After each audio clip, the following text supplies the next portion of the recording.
Durant told Yahoo Sports that his incident with Draymond Green will have zero impact on his free agency decision. Stephen A., what will be the biggest factor for him in deciding his free agency? Believe it or not, it really, with this guy, it really comes down to happiness.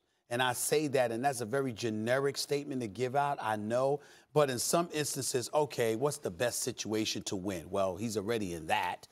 In other situations, it's about the money. Well, we know he's going to get the max wherever he goes. Okay, we understand that. And it's $50 million more on the table that the Golden State Warriors can give him than anybody else can give him. So we understand that. But still, he's contemplating where he goes from here. I think KD, his legacy, no matter whether he's willing to admit it or not, I think it's reached a point where it's really mattered to him in this regard.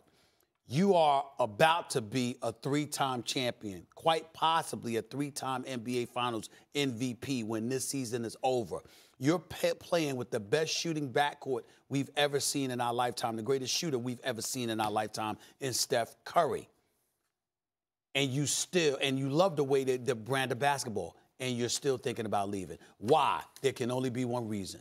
You want your own show. Mm-hmm. You don't want to defer. You don't want to be second fiddle to anybody any longer. You tied LeBron James if you win the championship this year with championships.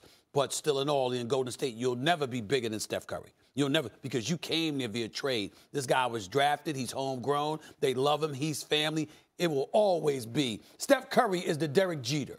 Right. Of the NBA for the Golden State Warriors. You ain't exceeding that. So if you're KD, you might not care about it. You might say you don't care about it, but why else would you think about leaving?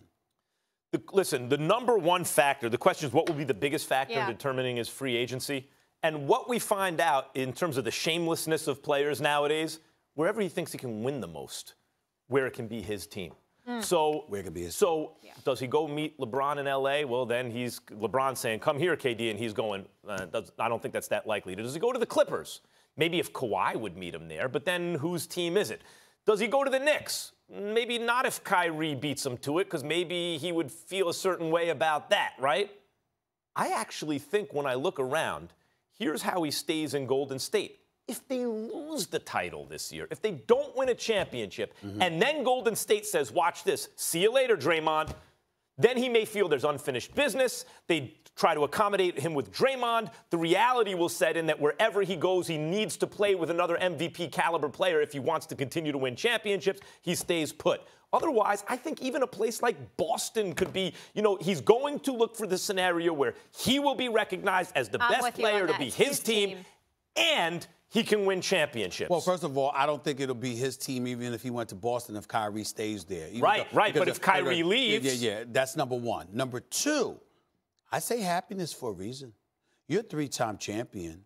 You don't have, nobody can question you whether or not you're a champion anymore. You're one of the greatest players in the world. They can't question that. They can question bandwagon, though, that you had to join the Warriors. You can say that, but guess what? You can also say you're the missing glue because they couldn't win without you. So you're Golden State, you lose in the finals. You're L.A. and you're knocking at the door, but you can't get over the hump, and all of a sudden you join LeBron in L.A. Excuse me, people are looking at you and saying, you're the missing glue, you're the missing piece. No, you're the balance of power. He should just come to New York. He goes to Golden State, they can't lose. If he goes to a place like Boston or L.A., they can't lose. Come to New York City. I would love for KD to come to New York because I'm a native New Yorker and I'm a Knicks fan.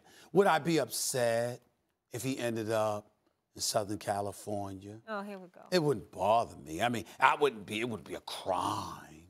I wouldn't like it. But if Anthony Davis would have ended up in Golden State, if Kawhi Leonard would have ended up in Golden State or something like that, and KD ended up in L.A., and then you had L.A. battling Golden State for a few years to come for supremacy within the Western Conference, I can think of worse scenarios. The fact is, KD right now... You're going to move to L.A. and you're going to miss New York. KD is the balance of power in the NBA. If he went to the Knicks and Porzingis got healthy, they would be a load. If he went to Boston, they'd win. If he went to L.A., they'd win. He's the balance of power in the league right now.